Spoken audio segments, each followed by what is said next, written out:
바울을 이제 폭도들에게서 구해준 천부장은 어쨌든 진상을 파악해야 하겠기에 제사장들과 그 공회를 소집을 합니다. 그리고 바울을 공회 앞에 세워서 변론을 하게 하는데요. 이 공회는 전에도 말씀드렸지만 유대 공동체를 이끌어가는 최고 회의입니다. 그 대제사장이 의장이 되고 제사장을 비롯한 그 사두개인들과 바리새인들이 공회를 구성하고 있었습니다. 그러니까 공회에 있는 사람들은 이스라엘의 종교 지도자들이었던 것이죠. 그들 앞에서 바울은 담대하게 말을 시작하고 있습니다. 우리 본문 23장 1절 말씀 같이 보시겠습니다. 23장 1절입니다. 시작. 바울이 공회를 주목하여 이르되 여러분 형제들아 오늘까지 나는 범사의 양심을 따라 하나님을 섬겼노라 하거늘. 이 바울은 공회원들을 담대하게 바라보면서 당당하게 자신은 양심을 따라서 하나님을 섬겼다라고 말하고 있어요. 이 바울이 말하는 양심은요, 신앙 양심입니다. 그러니까 하나님께서 주시는 그 선한 양심을 가리키는 거예요. 그래서 이제 그것을 듣고 매우 불쾌해했던 대제사장이 바울 곁에 있는 사람들을 향하여 바울의 입을 치라고 그렇게 명령을 합니다. 그러니까 이제 바울이 대제사장을 향하여 그 회칠한 담이라고 그렇게 표현을 하고 있죠. 우리 본문 3절 말씀 같이 한번 보시겠습니다. 3절입니다. 시작. 바울이 이르되 회칠한 담이여 하나님이 너를 치시리로다. 내가 나를 율법대로 심판한다고 앉아서 율법을 어기고 나를 치라 하느냐 하니. 회칠한 담은요, 이 회칠한 무덤과 의미가 비슷합니다. 그러니까 이제 기초나 그런 것들이 튼튼하지 못한 상태로 담을 만들어 놓은 것에다가 이제 겉에 이제 회반죽만 칠해서 보기에만 그럴싸하게 보인다는 거예요. 그래서 외적으로는 뭐 경건과 거룩한 모습을 가지고 있지만 내면에는 악한 것으로 인해서 건강하지 못한 그런 표리부동한 사람을 이야기하는 그런 표현인 것이죠. 근데 바울이 왜 이런 말을 했겠습니까?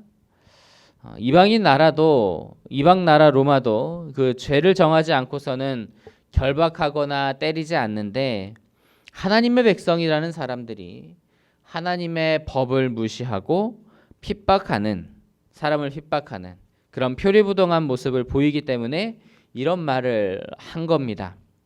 그런데 분명 이제 대제사장이 먼저 잘못한 일인데도 불구하고 유대인들은 대제사장의 편만 들고 있죠. 우리 본문 4절과 5절을 같이 보시겠습니다. 4절과 5절입니다. 시작. 곁에 선 사람들이 말하되 하나님의 대제사장을 내가 욕하느냐.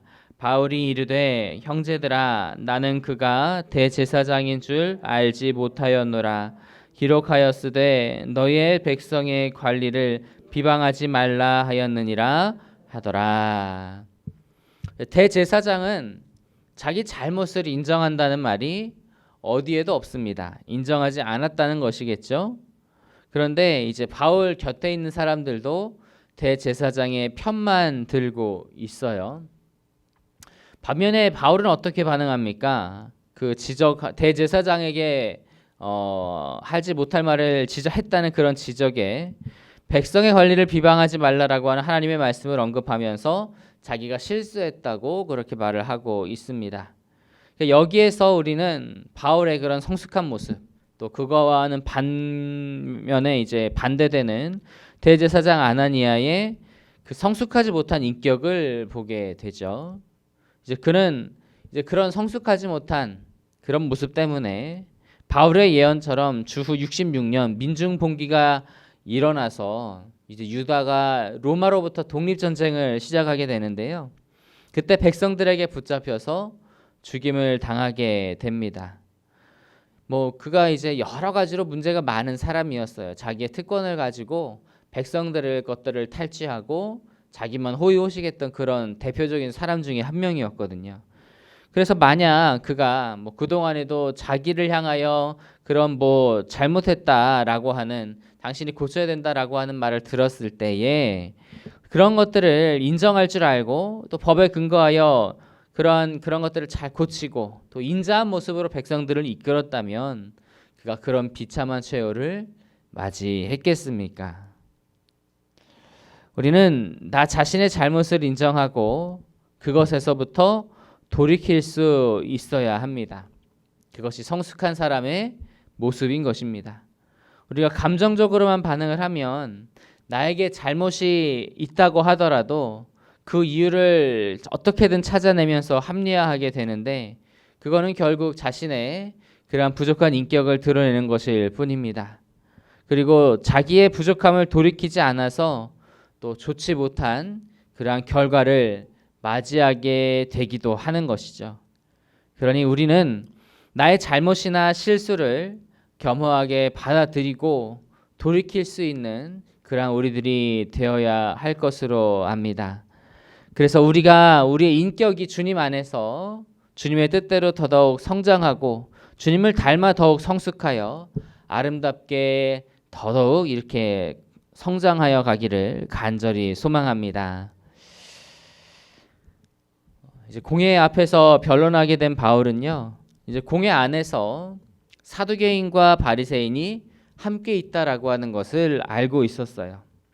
그런데 이제 사두개인과 바리새인은 서로 원수 같은 관계입니다.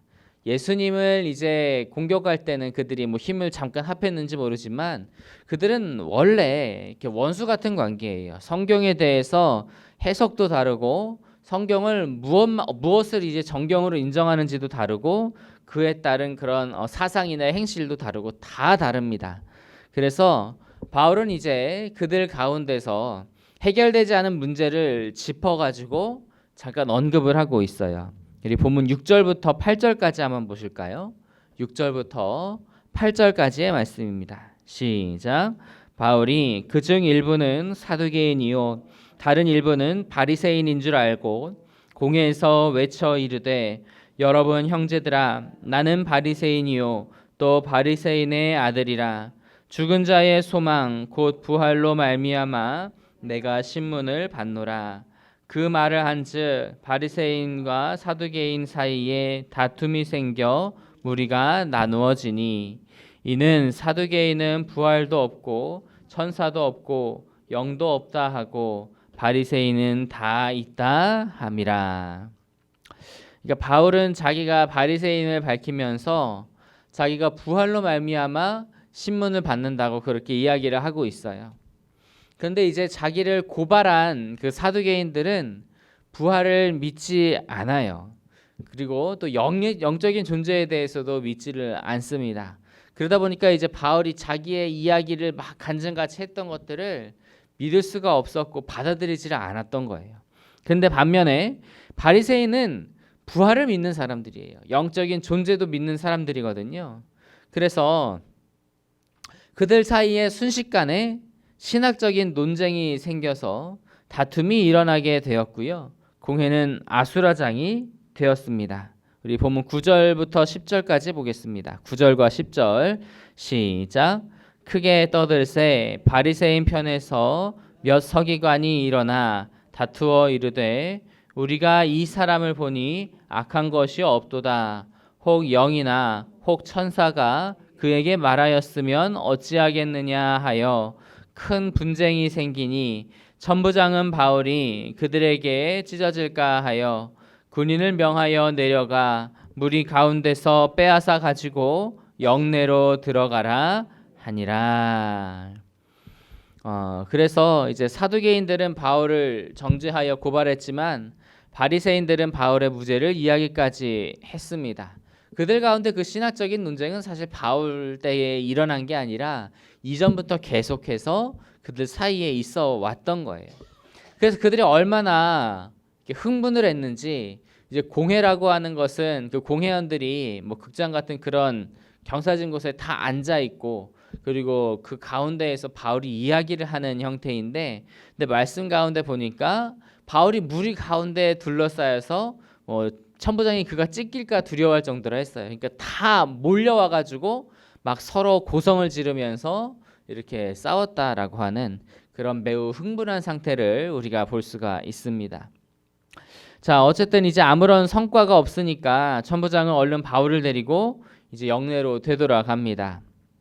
바울은 이런 이틀을 연속으로 이런 큰 일들을 당하게 되었어요. 그래서 그의 몸도 뭐 어쨌든 폭도들의 손에서 처음에 건져받은 것이기 때문에 몸도 좋지 않은 상태에서 매우 피곤했을 것이고요. 그리고 또 그가 동족 가운데에서 좋지 않은 일들을 당하니까 마음도 어려웠을 겁니다. 그런데 그때 하나님께서 그를 찾아오셔서 그를 격려하고 계시는 것을 볼 수가 있어요. 우리 11절 말씀 같이 보시겠습니다. 본문 11절입니다. 시작. 그날 밤에 주께서 바울 곁에 서서 이르시되 담대하라. 내가 예루살렘에서 나의 일을 로마에서도 증언하여야 하리라 하시니라. 하나님은 공회에 다녀온 그날 밤에 바울을 찾아오셔서 두려워 말고 담대하라고 그렇게 말씀을 하십니다. 로마에서도 하나님의 일을 증언해야 할 사명이 있다고 그렇게 말씀을 하시는 것이죠. 그래서 하나님은 바울이 힘들 때, 마음이 약해지고 마음이 낙심되려고 할 그때에 그를 찾아오셔서 그를 위로하시고 격려하시고 다시 세우시는 겁니다. 그로 인해서 하나님 안에서 바울은 다시 힘을 내게 된 것이죠. 우리가 힘들고 지친 시간을 보낼 때에도 하나님은 우리 곁에 계시고 우리를 찾아와 위로하는 분이심을 믿으시기 바랍니다. 그러니 어떤 일이 닥쳐왔다 할지라도 낙심하지 마시고 절망하지 마시기 바랍니다. 예수님께서는 세상 끝날까지 우리와 함께 있겠다고 그렇게 약속하셨죠. 또 히브리서에서는 하나님께서는 내가 과연 너희를 버리지 아니하고 과연 너희를 떠나지 아니하리라라고 이렇게 말씀하고 계십니다. 그러니 우리를 위로하시고 새 힘 주셔서 다시 일어서게 하시는 그 주님을 붙들면서 오늘도 위로와 격려와 다시 세우시는 것을 경험하는 저 여러분이 다 되시기를 주님의 이름으로 간절히 축복합니다.